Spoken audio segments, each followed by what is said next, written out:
तुलसीदास जी की पत्नी का नाम रत्नावली था।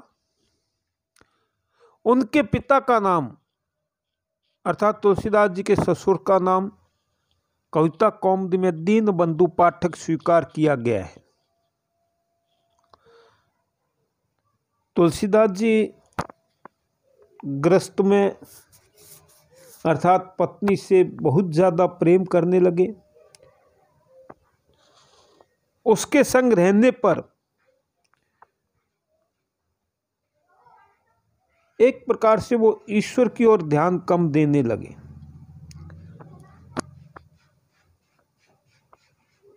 गृहस्थी चलती रही। तुलसीदास जी की पत्नी के प्रेम में तुलसीदास जी बहुत ज़्यादा डूब गए।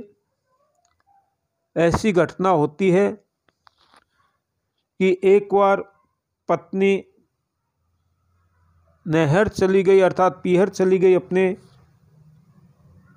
तुलसीदास जी को बिना बताए। तुलसीदास जी कुटिया में आए, अपने घर में आए तो पत्नी को नहीं देखा। तुलसीदास जी बहुत ज़्यादा प्रेम करते थे अपनी पत्नी से, बहुत ज़्यादा।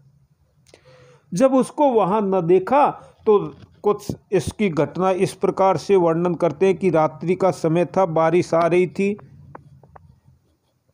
तुलसीदास जी निकल गए अपने ससुराल चलने, पत्नी को लेने के लिए। रास्ते में एक नाला पड़ता था नदी का, उसको पार किया किसी पर बैठ करके। ये सारी घटनाएं किंवदंती है।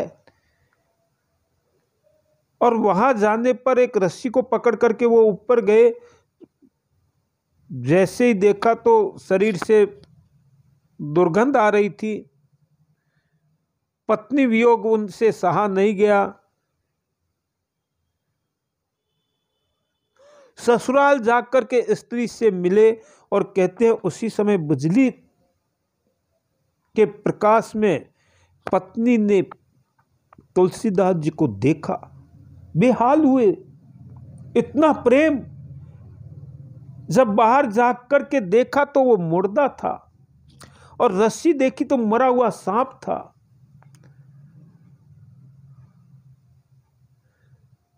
और ससुराल आ गए ऐसे। महिला को सबसे ज्यादा लज्जित अपने, अगर उसका पति उसके पियर आ जाए और वैसे ही वस्त्र पहन करके, तो उसको लज्जा आती है, दुख होता है, गलानी होती है। यही बात रत्नावली के साथ हुई। उनको लज्जा आई, गलानी हो गई और उस समय उसने दोवों में बात कही, कविता में बात कही तुलसीदास जी को, और वो आज भी प्रसिद्ध है। कहते हैं कि उसने कहा, लाज न लागत आपको दौरे आयो नाथ साथ, और दिक दिक ऐसे प्रेम को कहा कहो मैं नाथ। अस्ति चरममय देह मम तामे जैसी प्रीति, तैसी जो श्री राम में होती न तो भव भीति।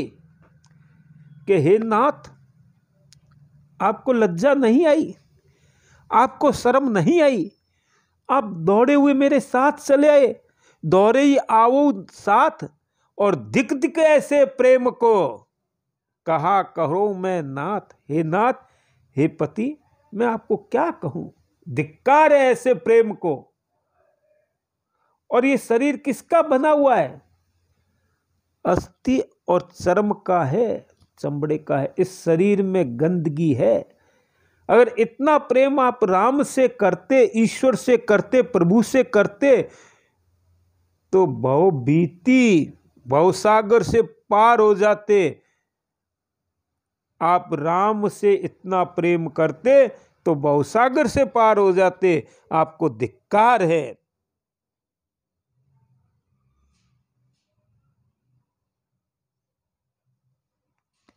अब तुलसीदास जी को ये बात लग गई। तुलसीदास जी ने जब ये बात जब पत्नी ने कही, देखो कहते हैं, आज भी कहते हैं कि पुरुष के उत्थान में नारी का हाथ होता है। तो यही माना जाता है कि तुलसीदास जी को तुलसीदास बनाने में, आज हिंदी साहित्य के सर्वश्रेष्ठ महाकवि बनाने में, आज जो तुलसीदास जी ने दिया है हिंदी साहित्य को ही नहीं, पूरे साहित्य, पूरे मानव जाति को, रामचरितमानस केवल एक जाति विशेष का साहित्य नहीं है, जाति विशेष, धर्म या किसी एक का नहीं है, ये तो सबका है। जो रामचरितमानस में और जो गहराई से इसका अध्ययन करते हैं वही इसमें से अमूल्य मोती निकालते हैं। और पत्नी ने जब ये बात कह दी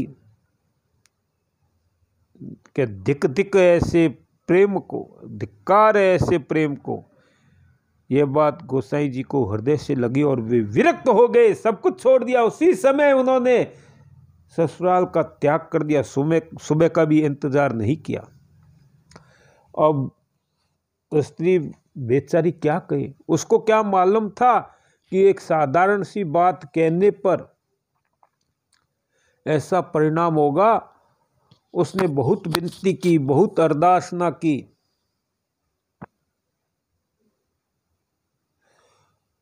उन्होंने ये कहा कि आप थके हुए आए हैं, रात्रि का समय है, भोजन तो करके जाए, भोजन तो करें।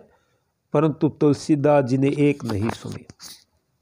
किसका भोजन, किस लिए भोजन?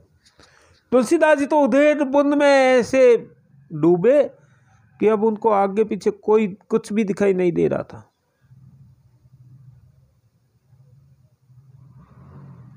कुछ लोग कहते हैं कि इसी में तुलसीदास जी क्या हुए, अयोध्या चले गए, कुछ कहते हैं काशी चले गए, कुछ कहते हैं साधु हो गए, कुछ कहते हैं कि कहीं रहे। ये सारी घटनाएं लिखते हैं अलग अलग। और वो होने पर कुछ तो ये कहते हैं कि तुलसीदास जी जब साधु अर्थात कुटिया बना करके रहने लगे और सुबह जब नित्य कर्मों से कर्म करते, जंगल में जाते, वापस आते, शौच आदि से आने के बाद एक कुएं में पानी डालते, उस कुएं में प्रेत रहता था। रोज पानी डालते, प्रेत एक दिन खुश होकर के कहने लगा कि मांगो, क्या मांगते हो? तुलसीदास जी ने कहा, भाई आप कौन है, तुम कौन हो, क्या चाहिए? उसने कहा, मैं प्रसन्न हूं, आप बोलो। तो तुलसीदास जी ने कहा कि मुझे तो राम से मिला दो। प्रेत ने कहा कि अगर राम से आपको मिला दूं तो मैं भी मोक्ष को प्राप्त हो सकता हूं। राम को कौन जान सकता है, लेकिन एक उपाय बताऊंगा आपको। और वो उपाय क्या बताया उन्होंने? वो कहते हैं कि यहां से थोड़ी दूर राम कथा होती है और उस राम कथा में पंडित जी जब कहते हैं, राम कथा शुरू करते हैं, तो सबसे पीछे एक व्यक्ति आकर के बैठता है, कोड निकली हुई होती है, मक्खियां चारों ओर रहती है, उसके पास कोई नहीं जाता है, शरीर से दुर्गंध आती है, सारी बातें। और कथा शुरू होने से पहले कुछ क्षण पहले वो आता है और जहां कथा समाप्त होती है उस उठ करके चला जाता है, उसके पास नहीं जाते। उनके चरण पकड़ लो, वही राम से आपको मिला देगा। तुलसीदास जी ने पूछा, भाई वो कौन है, कैसे मिलाएगा? तो कहा, वो हनुमान जी है, और राम से मिलना हो तो हनुमान जी की आराधना करनी चाहिए। तुलसीदास जी ने हनुमान चालीसा इसीलिए लिखा। तुलसीदास जी चले गए, देखने लगे, इंतजार करने लगे, और कहते हैं कि कथा प्रारंभ हुई, व्यक्ति आकर के बैठ गया और तुलसीदास जी ने देखा कि अब तो ठीक है।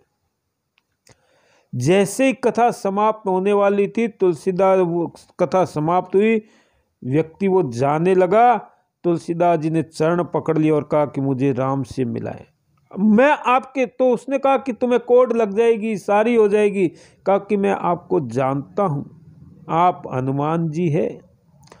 आप जब तक मुझे आश्वासन न देंगे, राम से नहीं मिलाएंगे, राम से मिलने का मार्ग नहीं बताएंगे, तब तक मैं आपके चरण नहीं छोड़ूंगा और मैं पूरी जनता को एकत्र कर दूंगा कि आप ही हनुमान जी हैं।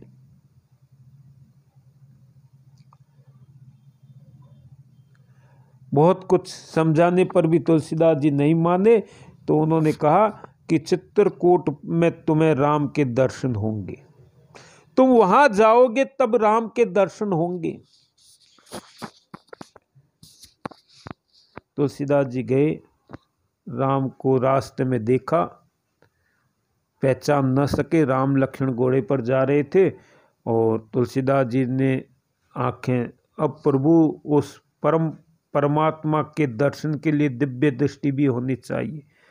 तुलसीदास जी के ध्यान में नहीं आया और आकर के कहा, तो उन्होंने कहा कि राम के दर्शन के नहीं हुए। कहा वो 2 घोड़े पर के, मुझे तो 2 घोड़े ही दिखाई दिए, उस पर जो सवार थे उनको मैं देख नहीं सका, बहुत तेज था। तो कहा वही तो राम लक्ष्मण थे। अब तुलसीदास जी रोने लगे और चित्रकूट के घाट पर चंदन घिसते रहे थे और आंसू निकलते रहते, सियापति रामचंद्र की जय बोलते रहते। जो भी चंदन लेने आता तो तुलसीदास जी एक ही बात कहते कि बोल सियापति रामचंद्र की जय। और कहते हनुमान जी ने कहा कि यहीं तुम्हें राम के दर्शन होंगे, राम यहीं मिलेंगे। और तुलसीदास जी की चंदन घिस रहे तो राम जी आए, चंदन मांगा, बाबा चंदन दो। तो तुलसीदास जी ने कहो सियापति रामचंद्र की जय। अब राम जी सियापति रामचंद्र की जय स्वयं कैसे बोले? बोले नहीं। हनुमान जी ने देखा आज भी ये ना निकल जाए, तो वो तोते का स्वरूप धारण करके पेड़ से कहने लगे कि चित्रकूट के घाट पर भई संतन की भीड़ और तुलसीदास चंदन घिसे और तिलक लेत रघुवीर। हे तुलसीदास जी, जिसका आपको इंतजार है वो आपके सामने है कि चित्रकूट के घाट पर भई संतन की भीड़ और तुलसीदास चंदन घिसे तिलक लेत रघुवीर। हे तुलसीदास जी, आप जहां चंदन घिस रहे हैं, सबको सियापति रामचंद्र की जय कह रहे हैं, आपके सामने स्वयं दरबार आगे, स्वयं सरकार आगे, सर्वसमर्थ जो राम है, त्रिलोकी के नाथ है, वो आगे, आप आंखें खोलें। तोते के स्वरूप में जब हनुमान जी ने ये कहा, तुलसीदास जी ने आंखें खोली तो सामने कौन थे? भगवान राम लक्ष्मण सीता, तीनों के दर्शन हो गए तुलसीदास जी को। तुलसीदास जी बेहोश हो गए। उठाया और कहा कि जाओ और काव्य का सृजन करो, जाओ आप। कहते हैं तुलसीदास जी वहां से सीधे काशी आ गए, काशी में आकर के डेरा जमाया। अब राम के दर्शन हो गए। कहते हैं कि तुलसीदास जी ने जो रामचरितमानस पहले संस्कृत में लिखना शुरू किया, तुलसीदास जी संस्कृत में लिखने लगे रामचरितमानस को, और एक पद लिखते और दूसरा पद मिट जाता, फिर 10 पद लिखते, 4 पद गायब हो जाते। ऐसा क्रम चलता रहा, चलता रहा। तुलसीदास जी भी लिखते रहे, अगले वाले कहीं मिटते, कहीं वापस होते, कहीं मिटते, कहीं वापस। ऐसी लोगों की धारणा है, ऐसा विद्वान मानते हैं, ऐसा इतिहास में आया है। कई जगह कई विद्वानों ने इसका उल्लेख किया है। तुलसीदास जी पर बहुत विस्तार से लिखा गया है, बहुत कुछ लिखा गया है, नई नई बातें लिखी गई है, नए नया खोज हो रहे हैं, आज भी हो रहे हैं। ये नहीं है कि तुलसीदास जी के साहित्य पर खोज नहीं हो रही है, आज भी लोग निबंध लिख रहे हैं, आज भी लोग शोध कर रहे हैं, आज भी लोग खोज कर रहे हैं। रामचरितमानस तो साहित्य का सागर है, जिसमें लोग गोते लगा करके रत्नों की प्राप्ति करते हैं। जीवन को सफल बनाना है तो रामचरितमानस को पढ़ें, जीवन सफल हो जाएगा। जिस प्रकार से गीता के बारे में कहा गया है कि गीता जब हम पढ़ते हैं तो हर बार नया अर्थ निकलता है। जितनी बार गीता को आप पढ़ोगे नया अर्थ निकलेगा। रामचरितमानस को आप जितनी बार पढ़ोगे उसमें नया अर्थ ही निकलेगा, नई बातें ही निकलेगी। अगले वीडियो में फिर आपको रामचरितमानस के बारे में विस्तार से बताया जाएगा।